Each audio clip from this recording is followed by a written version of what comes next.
Gay! Hello everybody and welcome to my YouTube channel. Sid Says. It's called that because I'm Sid and I'm saying things to you.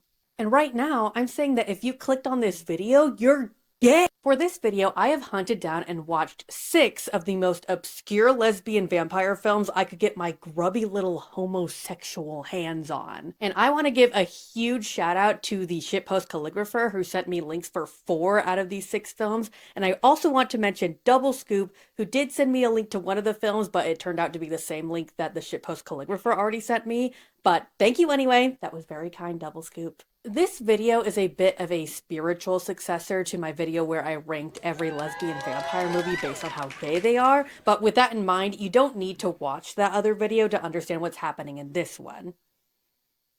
But I'd appreciate it if you did. Aww. Okay, let's get into it. The Mark of Lilith starts with a vampire couple, Luke and Lilia, having relationship problems. He only drinks blood from ladies, and Lilia thinks he must be only sucking on women for some other reason. Drama. This always happens when couples have names that start with the same letter. We then meet another character, Xena, giving a lecture about how the other in horror films often villainizes oppressed groups like women, and how we should strive to escape that. Also, everyone is wearing creepy human face masks for some reason. Lilia and Luke have more relationship drama and go out to kill more people. And Xena gives another lecture in a diner about how women are demonized in history and myth if they do not bow down to the wills of men. Meanwhile, Lilia starts to feel like something is missing in her life and stares at a mirror despite having no reflection. Luke mocks her for this.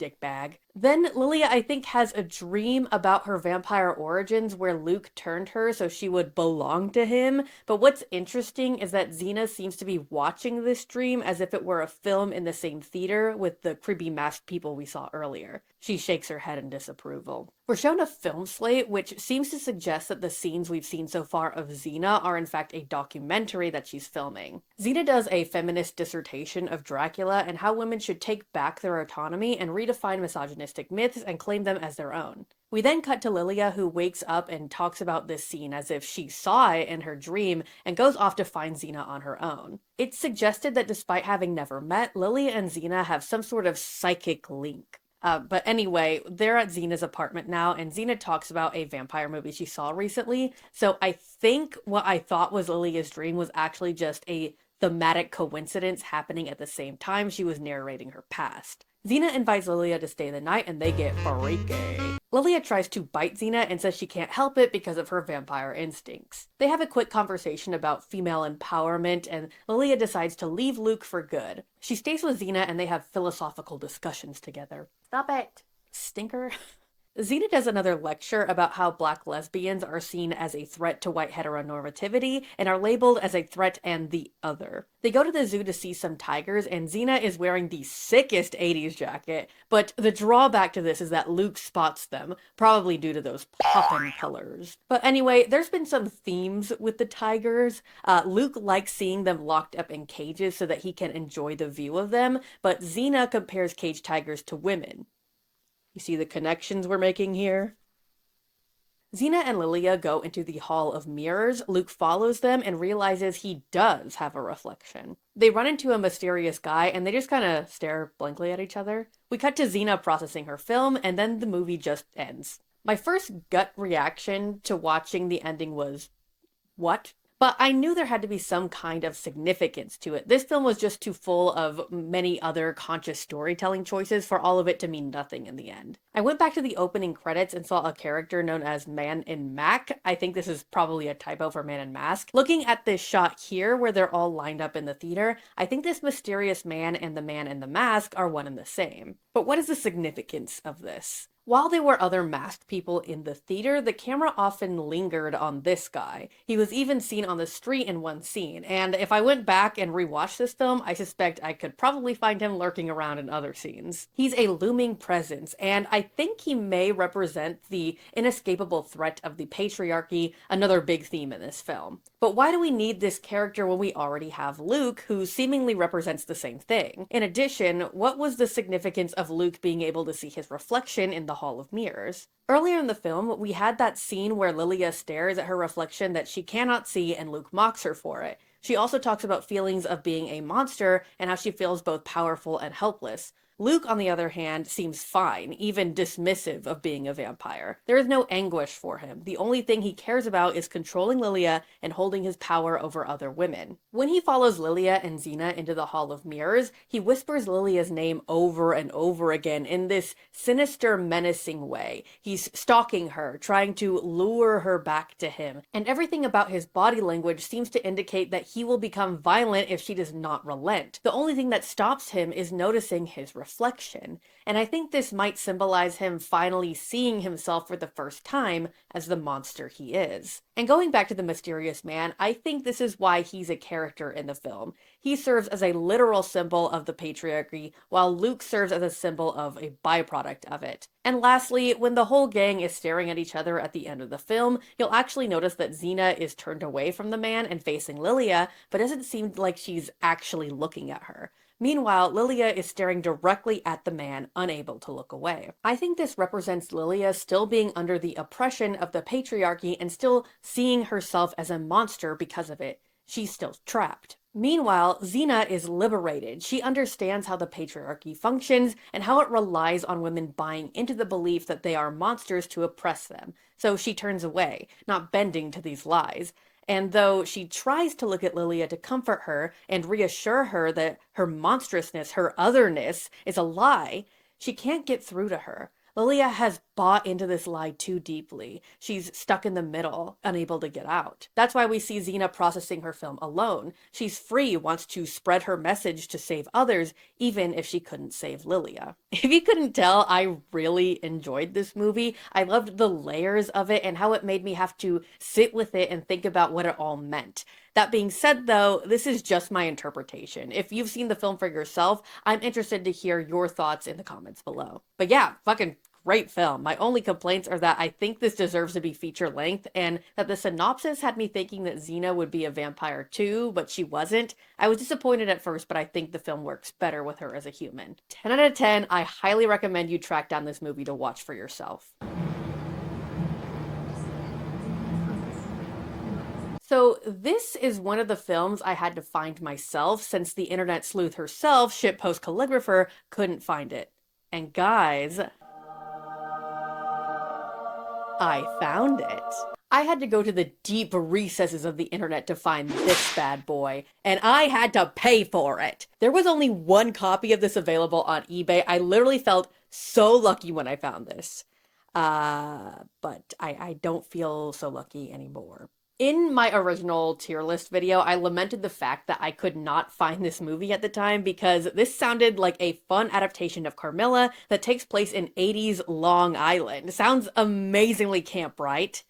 Wrong! Because this movie is probably the worst piece of shit I've ever seen in my life. So let's talk about it. We open with narration of a legend about a woman being forced to marry and it resulting in a rare blood condition.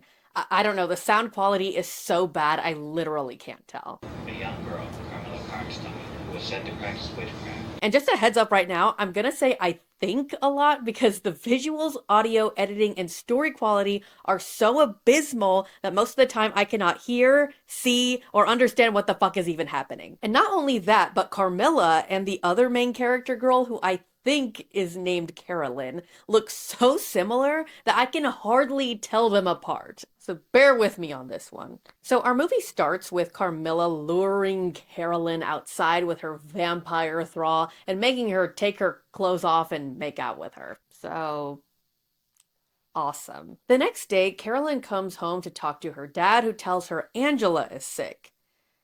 Who's Angela?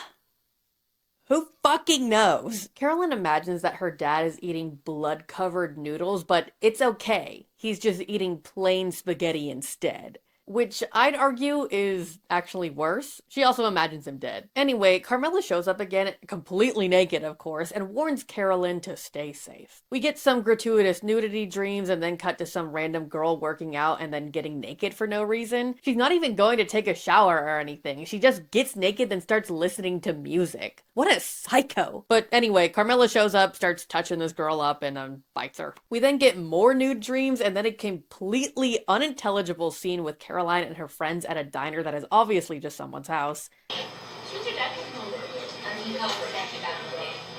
Party time. Seriously, if you could understand any of that shit, please put it in the comments below. We get even more gratuitous nudity, and then a guy gets murdered, I think? Whatever the fuck is happening in this scene happens.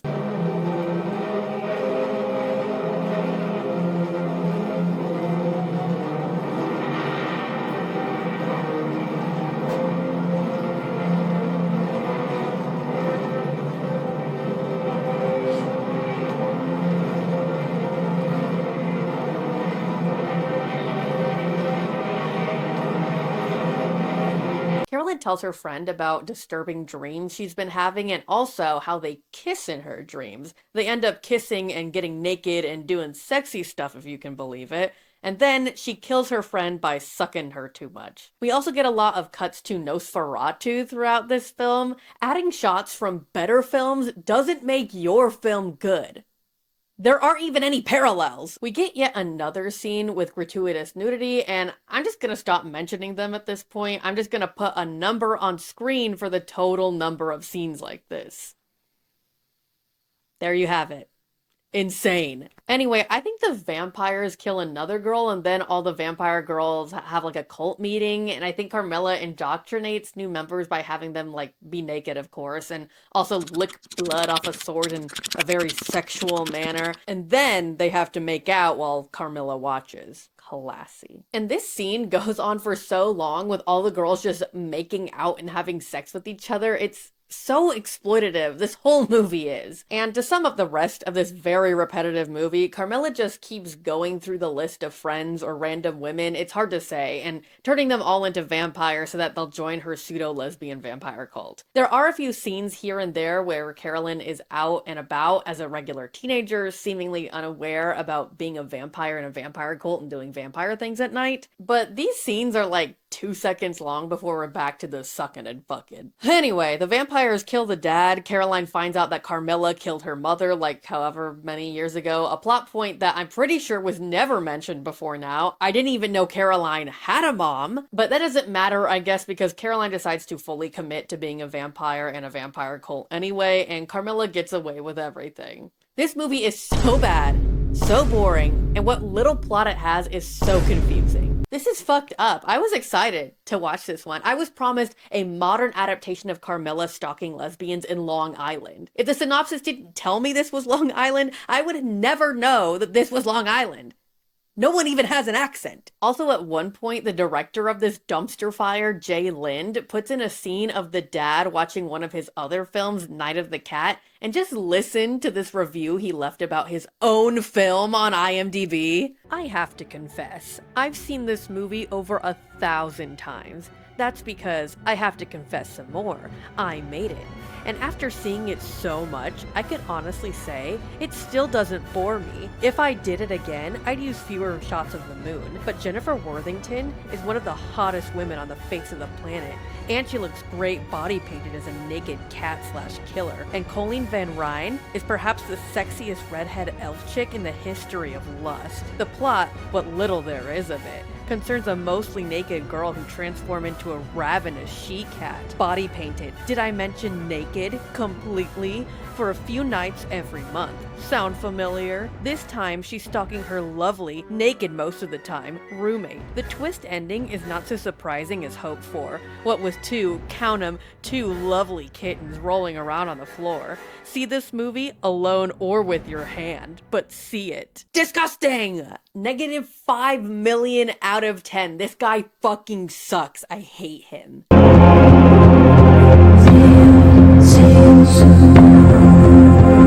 We open on a girl making out with her boyfriend in a car. They hear something outside and the girl gets freaked out and asks to leave. The boyfriend agrees but says he has to go take a piss outside of the car first. The girl calls him a moron, and it's true because he dies. The car is then surrounded by mysterious hooded figures, and we cut to the opening credits with the most killer opening track.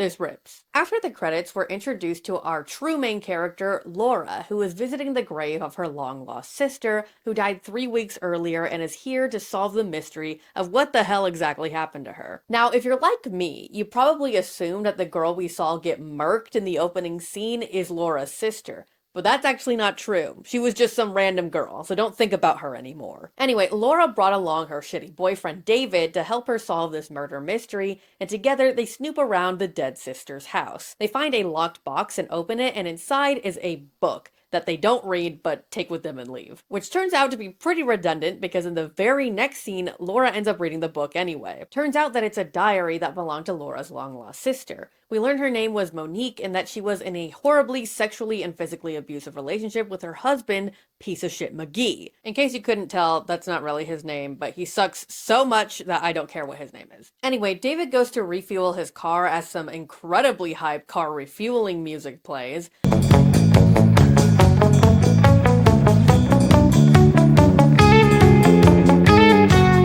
But while this totally dissonant track is playing, David realizes that the gas pumps aren't working and the town seems entirely abandoned. But then he sees a mysterious man and chases him, but the man disappears and David finds a dead, burnt-up body that the man left behind. And knowing this is a vampire movie, I thought for sure that this body was the body of like a vampire who burnt up in the sun, and that the mysterious guy was a vampire hunter or something, but no. Vampires don't burn in the sun in this movie, and we never learned who that man was, so I'm not sure what that was all about. Anyway, Laura keeps reading Monique's diary, and we get a needlessly long and graphic rape scene, truly my least favorite part of this movie. But Monique is told by a friend to get out of her relationship before something bad happens to her, like what happened with Alex. Who's Alex?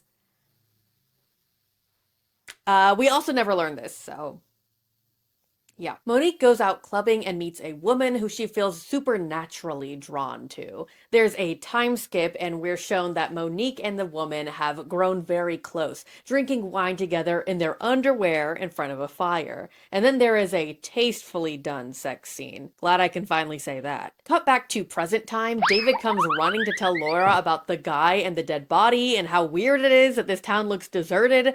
And Laura is pretty chill about this for some reason and convinces David that they should go back to Monique's house to spend the night since they don't have any gas in their car. We cut to some police who talk about how they've been trying and unable to make contact with the town Laura and David are in and how they plan to send someone there to check it out. We get more diary entries and it turns out the woman Monique was seeing was named Carmilla. Uh-oh! I'm starting to think I might know how Monique died. They have more sexy times together, but Monique's husband comes home and catches them. He tries to beat Monique, but Carmilla intervenes and breaks his arm. Slay. In present time, the police arrive at the deserted town's police station and find it deserted. But also, all the phones and electricity are down, which explains why they weren't able to reach them. They try to radio it in, but the reception is bad, and so is the audio. Come on, Maggie, pick up. John, is that you? You couldn't even put a radio voice filter on those lines? Come on. That night, Laura wakes up to a woman's voice telling her to follow her heart and to be hers. She walks in a trance outside where she finds a hooded figure who takes her away. The next morning, Laura wakes up in bed. Her boyfriend David left to go look for anybody in town. He finds a lone woman who says that one day everyone just disappeared, and David takes this surprisingly well. The whole town vanished. Gone like that. Well, do you see anybody else around here? Point taken. The woman says her name is Malarka, but you can't fool me. I know that's an anagram for Carmilla. David doesn't know this though, and just thinks she's got a cool, quirky name. The police search the town and are attacked by an army of citizens who have turned into vampires. Rest in piss. Malarka saves David from the same fate by picking him up in his sick red convertible, and they drive off. Meanwhile, Laura finds bite marks on her neck. Not good. We then cut to a random priest taking a nap in his house when some vampires break in. The lead vampire of the group mocks him and her voice sounds strangely familiar, but we aren't shown her face. The priest tries to fight the vampires off with a cross, but it has no effect and they eat him. David and Malarka go back to the house to get Laura, but she's drunk an entire bottle of wine and passed out. But it doesn't really matter anyway because now David's car is completely out of gas, so they're fucked. Malarka is surprisingly calm about all of this and is like, yeah, they're vampires, so what? Let's smoke some weed. They do, and she watches as Laura and David get freaky. David wakes up later to find Laura and Malarka missing. Instead of freaking out about this because, you know, the whole town is crawling with vampires, he instead decides to read Monique's journal for himself. We learned that Carmilla turned Monique into a vampire, and then they threw a house party and turned everyone there. With their new army, they turned the rest of the town. After David finishes reading, a now vampirized Monique enters the room. That's right, the mysterious vampire lady was Monique this whole time. I bet that's pretty shocking. Anyway, vampire Monique attacks David, but he smashes a bottle on her head, then locks himself in a room where Monique does the sassiest little walk up to the door before going absolutely monkey mode on it. She breaks in, but David picks up a fire poker and stabs her. He then picks up a convenient gun just lying on the table and runs into Malarka, who turns out to be Carmilla? Who could have seen this coming? Anyway, Carmilla disappears and David is attacked by a bunch of vampires. He gets away and finds Laura walking down the road before she collapses. He proceeds to do the worst CPR I've ever seen performed on her, but it's too late. Or is it?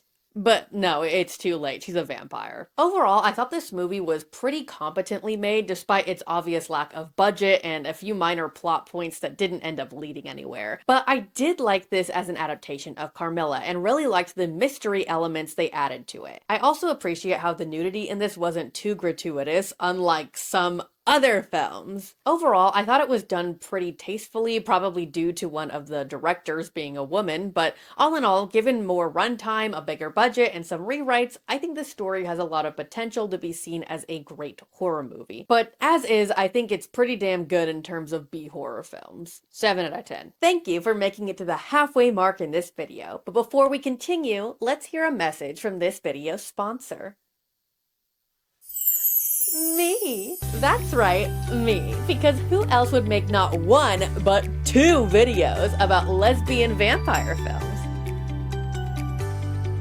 Please watch my other video. And I heard if you subscribe to my channel, a super sexy vampire lady will climb through your bedroom window at night and start making out with you. So if you want to get smooched on by a hot lady vampire who may or may not kill you and maybe your whole family or otherwise destroy your whole fucking life, please give me a like and subscribe and go check out my various social medias linked in the description below. Thank you! And back to the video. We are unfortunately back with another J. Lind film, and full disclosure, at the time of watching this for the first time, I truly thought it was the worst film I had ever seen. Not one of the worst, but like literally, by a large margin, the most dog shit movie I had ever seen in my life. But that was before I watched J. Lind's Carmilla, which then took the #1 spot for the worst fucking movie I'd ever seen in my life. That shit was so bad that it made me have a new appreciation for Valerie. But don't get me wrong, this movie is still irredeemable hot garbage, but at the very least it has a semblance of a plot and I could actually understand what was happening in it. This opens with more shots of Nosferatu because J. Lind just loves comparing his garbage-ass, trash-ass movies to real cinema. We meet our main character, Valerie, who is a teenage vampire that goes out at night to hunt and kill some horny teens by pulling the Vulcan neck pinch maneuver on them. Valerie tells her therapist that she's a vampire and that she kills people and that she likes being a vampire and killing people, but he just thinks this is something she made up to cope with her trauma. Speaking of which, we then get a flashback of said trauma with the bluest filter I have ever seen in a vampire movie. This shit is somehow bluer than Twilight. Valerie walks home at night feeling like she's being followed. She manages to get back home and up to her room, but while she sleeps, a man enters her bedroom and rapes her. She believes her attacker was a vampire. You can tell from his Dracula cape, and also because he turned her into a vampire. At dinner, Valerie's stepfather reads about a string of unsolved murders happening around the area. He then blames Valerie for her own assault and says she needs to get over it. Valerie isn't mad about this though, she's only mad that her parents are talking about her like she's not there. Not her fault. Stop it! Stop it! You're always doing that! You're always talking about me like I'm not even here! You always talk when I'm around. I'm right here. Look at me. She's got her priorities straight. Valerie hangs out with her friend Lori, where Jaylen once again tries to push his shitty films on us, but at least this time he gives an honest review. Looks stupid. Valerie talks with her therapist again, this time about her biological father, who everyone says committed suicide, but she thinks he's still out there somewhere. Sounds intriguing, right? Well, just forget this scene happened, because it may as well haven't. These details are literally never brought up again and have no relevance to the story. I love screenwriting. Anyway, just like Jaylen's other film, this movie also has a lot of surreal dream sequences where Valerie meets up with one of the horny teens who's a vampire now, and her best friend Lori, who is also being turned into a vampire. These scenes are long, confusing, and boring, so this is going to be the last time I mention them, but just know that they take up a significant portion of this movie. Valerie wakes up in the middle of the night to do the worst job of drinking blood I've ever seen. Like, what the fuck are you doing, girl? I've seen toddlers drink better than that. Valerie and her friend visit an art gallery and meet one of the artists there, Jack, who exclusively paints naked women. And I obviously can't show you an example, but his paintings are clearly just photos with a paint filter on them. It's so funny. Anyway, Valerie really likes this shitty art for some reason and thinks the creepy old man who made it is so mysterious and deep. And just as an added layer of ick, this old man love interest is played by none other than Jaylen himself. I swear to God, this guy is somehow even worse than Andrew Lloyd Webber and M. Night Shyamalan combined. We cut to Valerie's therapist yelling at her to stop thinking she's a vampire because vampires aren't real, but Valerie is adamant that the man who assaulted her was a vampire and made her a vampire too. She then goes on this long monologue describing in detail her own assault in a single unbroken shot. And who did it better, guys? Valerie or Pearl? Tough pick, I know. We get a news broadcast about how the violent killings are still happening and that they've named the assailant the Moonlight Killer, and he's killed like 9 people now. Anyway, to show how traumatized and fucked up Valerie is, we get a nude scene of her cutting herself. Keep it classy, Jay. Valerie goes out and kills more people, and guys, I'm starting to suspect she may be the Moonlight Killer. Valerie is out with Lori where they run into Jack and see that he has been drawing a ton of pictures of Valerie. And I can show you these ones. Look how stupid they are. Anyway, instead of being super creeped out by this, Valerie thinks this old man is charming and tells her therapist that she wants to sleep with him. Valerie goes out on a date with Jack despite the protests of both her friend and her therapist. They go out on the worst cringe date ever where Jack tells Valerie that he accidentally killed a teenager with his car and became an alcoholic to cope with this, but has since recovered. Valerie finds this fucked up story very endearing for some reason, and Jack and her start dating. But it's okay. She's 18. Valerie goes back to her therapist, who is the worst therapist ever, by the way. Just look at how he reacts to seeing her self-harm scars. Where did you get all those scars? Were you in an accident? No. Then how did you get all those scars on you? Sometimes I cut myself. You cut yourself. God, Valerie, why do you do that? Dude, you're a therapist. Why the fuck do you think she does it? Goddamn! Anyway, Valerie attempts to commit suicide, but it doesn't work, and she's hospitalized for a few days and not taken to the psych ward at all. But while she's in the hospital, Jack tries to visit her, but Lori stops him, thinking he's an old creepy weirdo who isn't right for Valerie, and she's right, but somehow this creep convinces Lori that he's actually a good guy. Meanwhile, the Moonlight Killer's body count has gone up to 22. Jeez, Valerie, take a chill pill. How much blood do you need? Valerie and Lori go skinny dipping together, and Lori basically admits to liking Valerie more than a friend, but this does not result in a lesbian romance. Instead, Valerie goes off to have another date with old man Jack. But before that, we get a news update that the Moonlight Killer is actually just some random guy that the police have arrested. But surely they've got the wrong guy, because if this rando really is the killer, then nothing in this movie would make any sense. So this must be a red herring. Right?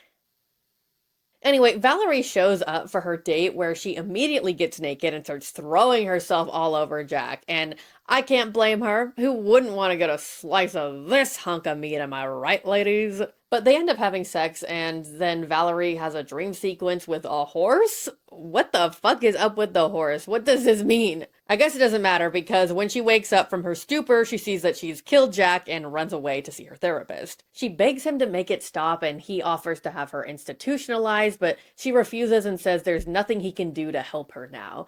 She starts to leave, and he asks where she's going, and she says, to hell. And like any good therapist would do, he doesn't try to convince her to stay, or call her parents, or call the police.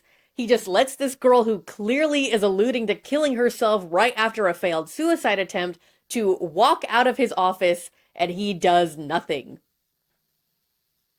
Great work, team. Valerie visits her vampire coven, who tell her to kill her abuser. She takes a sword and goes to the vampire's coffin, and instead of stabbing him with the sword, Valerie instead uses it to hammer a stake into his heart. If it works, I guess. After this, Valerie regains more clear memories of the night of her assault, and we see that it wasn't a vampire who was her attacker, but her stepfather. We then get a reveal that she didn't hammer a stake into the vampire's heart, but rather into her stepdad's heart, and he's dead now. So what the fuck just happened? Clearly what her therapist said at the beginning of the movie must have been true. She made up all this vampire stuff to cope with her trauma, and none of it was real. But that doesn't make any fucking sense. Because if she's not the one running around killing everyone, then who is?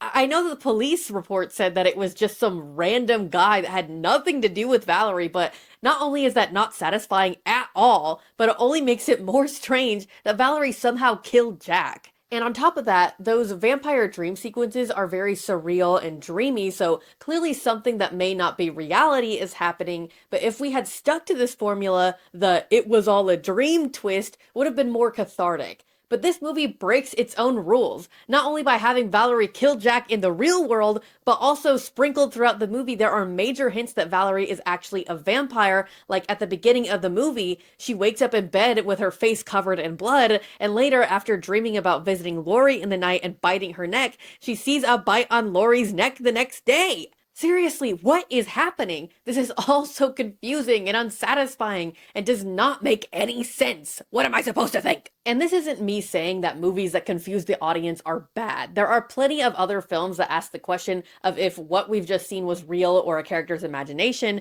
and don't give us a definitive answer by the end of it. But I feel like a lot of these movies do the concept well. And Valerie, not so much. And based on the plot summary I've just given you, you might be wondering why this film is even part of the video since no lesbian shit happens in it. But lesbian shit does happen. It's all the gratuitous lesbian sex dreams, but I skipped talking about them because, there really isn't much to say. But while doing research for this video, these seem to be the only kind of films Jay Lind makes. Exploitative lesbian erotica strictly cater to the male gaze. So this guy is a creep. That's been established. But did you also know that he's a lying scoundrel? Allow me to explain. During my investigations into finding these films, I found Jay Lind's IMDb page and read his biography, which he definitely wrote himself because it glazes him so hard. But in that biography, it mentions his late ex-wife, Maria Pachukis. And if you watched until after the end credits in Valerie, you can see that he dedicated the film to Maria. This is most likely for two major reasons. One, because even though they divorced in 2000, according to Jay, they still remained close friends until her death later that same year. And two, because up until Valerie, Maria had played all the titular characters in all of Jay's films, including Carmilla and the original version of Valerie that Jay shot in 1992. And nothing on God's green earth will make me hunt down and watch that version, so don't even ask. But despite the shit-ass creepy fetish films Jay makes, I did still think it was sweet to dedicate this film to Maria, and I wanted to find out more about her. So from Jay's IMDb page, I clicked on Maria's and read her biography, but immediately noticed that something was really off. According to her biography, Maria died in 2017. Not 2000. I thought this was really odd, but also thought that it might just be a genuine mistake since Maria wasn't a very well-known actress. She had only ever been in Jay Lind's films and a somewhat unknown cult classic, Spookies, in the 80s. Which is great, by the way, you should watch it, super schlocky. But I decided to dig into this further and search Maria Pachukis' obituary. And I did find one for a Maria Pachucas that did in fact die in 2017, and I thought that this explained the mistake. There just so happened to be a different Maria Pachucas who died in 2017, and since it's the first link that comes up when you search it, whatever fan wrote her biography must have assumed that this was the actress and put down that date. Mystery solved. Except it wasn't, because I clicked on this link just to make sure and read the obituary, and it mentioned that this woman was an actress from New York, the same state that Jay Lind is from. Of course, this could have just been a huge coincidence, so I dug a little deeper to try to find the actress Maria's cause of death, because if she really did die in 2000, it must have been from some sort of accident or unnatural cause, because she would have only been in her 30s at the time. So I dug and couldn't find any official death records, but I did find this forum post discussing her death. Now, of course, take whatever evidence presented here with a big grain of salt, since I could only find this information on this one website from the late 2000s and early 2010s, but I think the evidence is pretty damning. So the thread starts with a fan discussing Maria's death and asking if it's true. A different user responds that they heard about her death as well, but also doesn't know if it's true. Finally, a third user joins and explains that the rumors are true and links to an article about Jay Lind, where he explains that Maria died in the hospital after a long struggle with anorexia and depression. And this is where I thought I had my answer. The Maria whose obituary I read did not belong to this Maria, who died in 2000 under extremely devastating circumstances. I was about to click off this forum when I saw that there were a few more responses in the thread, and this is where things completely go off the rails. The next user says that Maria's death was actually a hoax spread by her ex-husband Jay Lind, and this was confirmed in the 50th issue of Draculina magazine, and that Maria had also performed in a play in 2005, a full 5 years after she supposedly died. A final user on the thread confirms the hoax and alleges that Jay Lind spread this hoax because he couldn't admit that Maria divorced him and that he also was a, quote, con man who ripped off several independent film producers for around $70K, end quote. And listen, I can't say anything about the money he allegedly stole, but I can say that I 100% believe that he went around telling everyone that Maria had died after their divorce because I assume she actually didn't have a good relationship with him and was not on good terms with him after their separation. So he made up this lie about how she died, and from anorexia no less, and then had the gall to dedicate his shitty fucking remake to her as if she was actually dead. And when it came out that he was a fucking liar, he didn't even have the decency to update his IMDb page or his wiki page that say Maria died in 2000. Both pages still say this, even though it's public knowledge that she really died in 2017. What a fucking piece of shit. And you know what? I do think he stole that money. And the worst part in all of this is that while Maria has passed away, Jay Lind is still alive. There truly is no justice in this world. But yeah, this is a shitty guy who makes shitty movies, and the more I find out about him, the more I learn that he's even shittier than I previously thought. I don't know, maybe I'll do a deep dive on him if I can find any more dirt, but until then, Valerie was a buns movie. Negative 4,999,999 out of 10.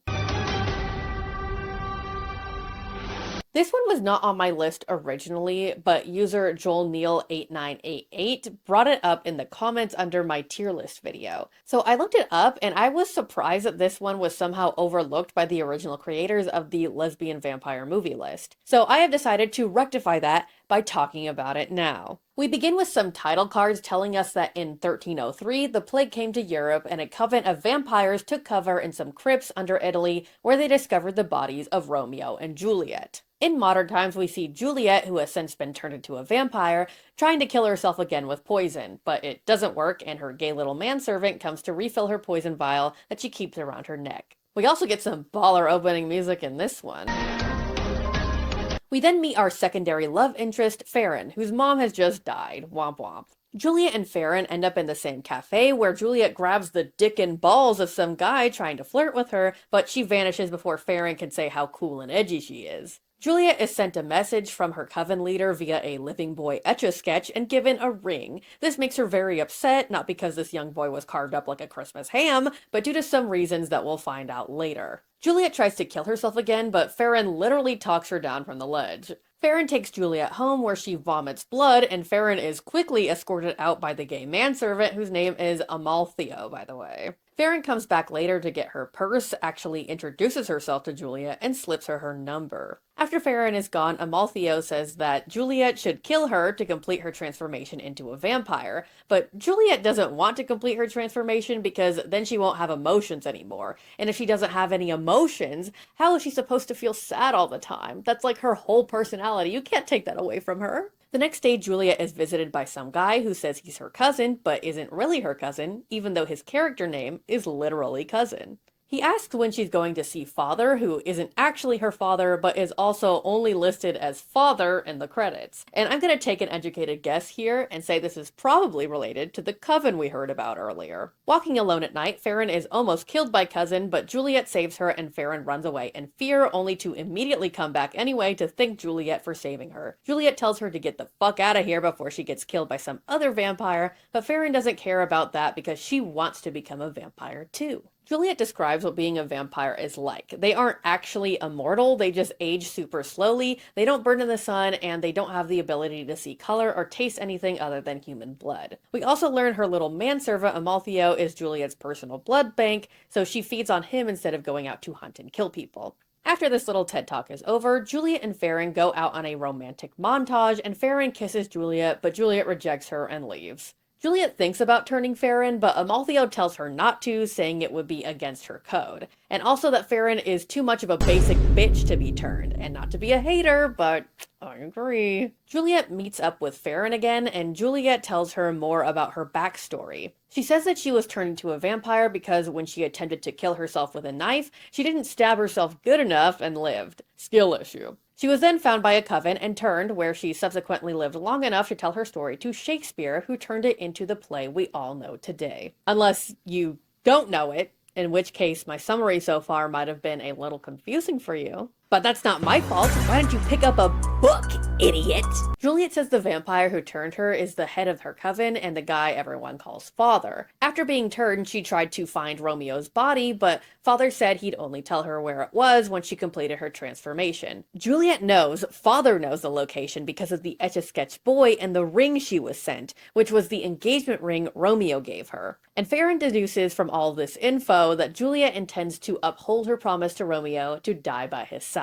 Juliet basically confirms this and admits the vial around her neck contains the same poison Romeo used to kill himself, and that she drinks it every sunset to remember him, even though she knows it won't kill her. Damn girl, it's been like 700 years, get over it. But despite self-harming herself literally every night for the past 700 years, Juliet then goes on to question if her love for Romeo was really as special as she thought it was, because she's having those same feelings that she did for him about Farron now. Ooh, but also girl, stand up. You've got to stop falling for people in the span of one day, especially when they're milquetoast white people.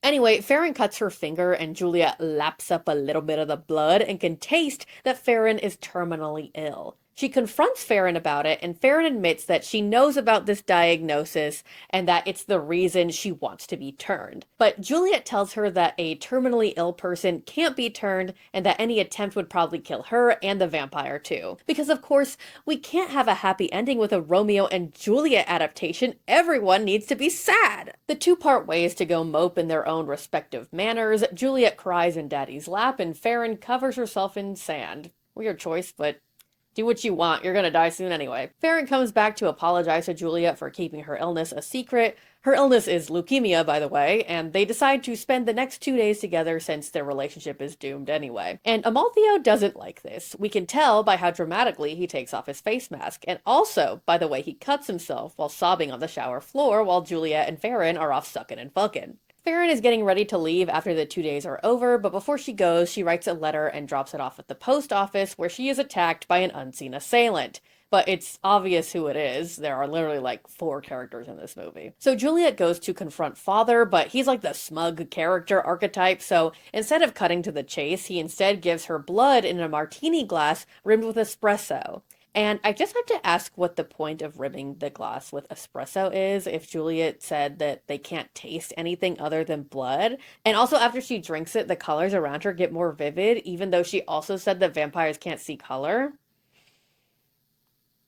Anyway, Amaltheo is also there and revealed to be a turncoat because he wants to be a vampire and felt swindled when Juliet talked about wanting to turn Farron, some bitch she met a week ago, and not him, who's been her loyal servant for years. And yeah, I'd be pissed too. But turns out that he got double swindled because Father isn't going to turn him either and instead wants Juliet to kill him so she can complete her transformation. This is why you can't trust straight men. So Juliet is about to kill Amaltheo so that she can save Farron from being murdered, but Farron takes the knife Romeo used to kill himself. Father put it on the table earlier and tries to kill herself with it to stop Juliet from being forced into killing Amaltheo, but Cousin stops her before she can fully commit, and so Juliet kills Amaltheo. Rip. But then, Father and Cousin attempt to double-cross Juliet by killing Farron anyway, but uh-oh, Farron's got poisoned blood because of her leukemia, and Cousin dies from drinking it. Instead of some big fight ensuing, Juliet just girl bosses her way out of Father's manipulation and leaves with Farron. Then Father dies because some blood he drank earlier was secretly poisoned by Amaltheo. But this also doesn't make sense because Juliet would drink that same poison literally every day and it wouldn't kill her because she's a vampire. So why did it kill Father?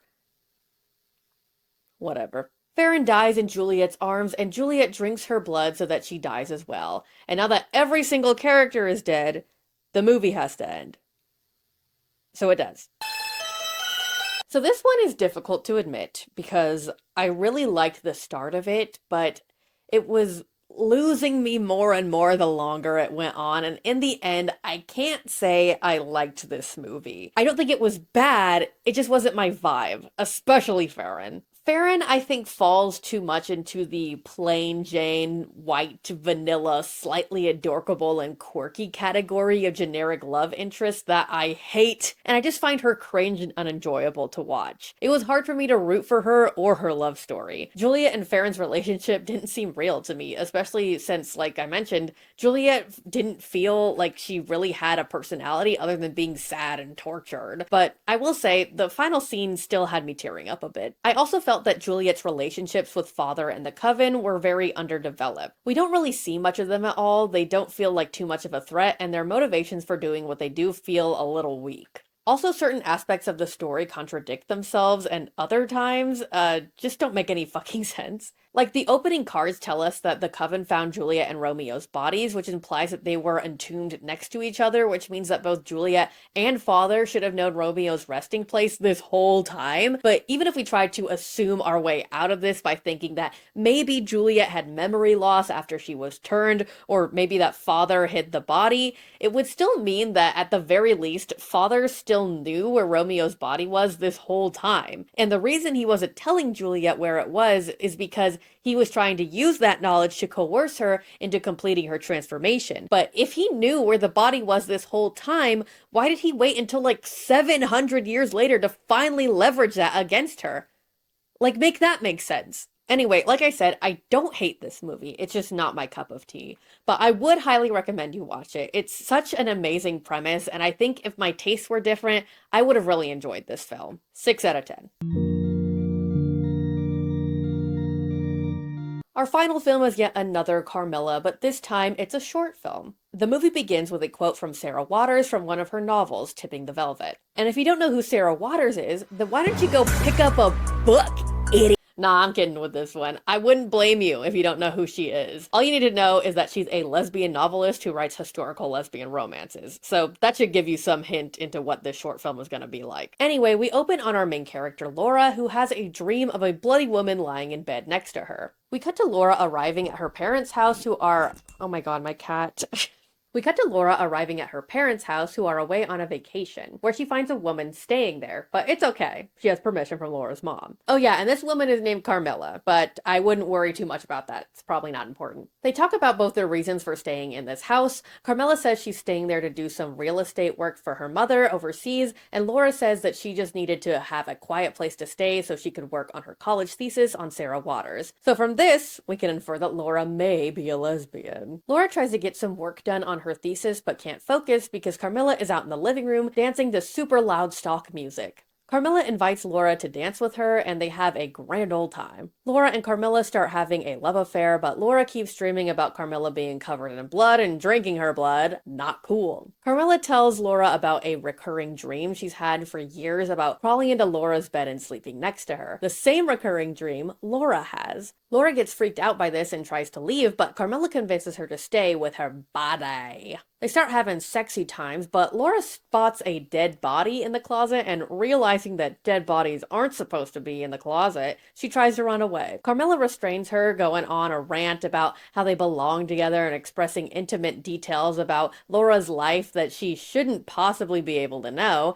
Stalker much? Laura breaks free and smashes a wine bottle on Carmilla's head, which knocks her out. Turns out a vampire's real weakness is a wine bottle to the skull. Who knew? Laura drags Carmilla outside, ties her to a lawn chair, and sits down next to her, revealing a bite mark on her neck. She puts on a pair of sunglasses as the dawn approaches, the implication being that she is planning to kill both herself and Carmilla with the rising sun. I think the ending of this one goes pretty hard, and I appreciate all the Sarah Waters content and tying that into the themes of Carmilla and the themes of this adaptation. The cinematography was also beautiful, the lighting was great, I liked the story and that the dialogue was well written. My only real complaint about this one is that I felt the acting was a little weak. When it comes to short films, especially with ones this short, you have to have really strong performers to sell the characters. I didn't think the actors were horrible or anything, but they just didn't sell it to me. 7 out of 10. And that's all the films I have for this video. If you have any other lesbian vampire films you'd like me to cover, or just general film recs or topics you want me to discuss, go ahead and put them in the comments below. Also, let me know if I should do a deep dive on Jay Lind, because that guy seems like a real piece of work with some genuine skeletons in his closet. Thank you so much for watching. And remember, if you subscribe, a super sexy vampire lady will climb through your bedroom window at night and start making out with you. But if the possible threat of said vampire lady killing you or all of your friends and family, or dooming you to a life of total solitude, torture, and or enslavement is a deal breaker for you, don't even worry about it. Bye!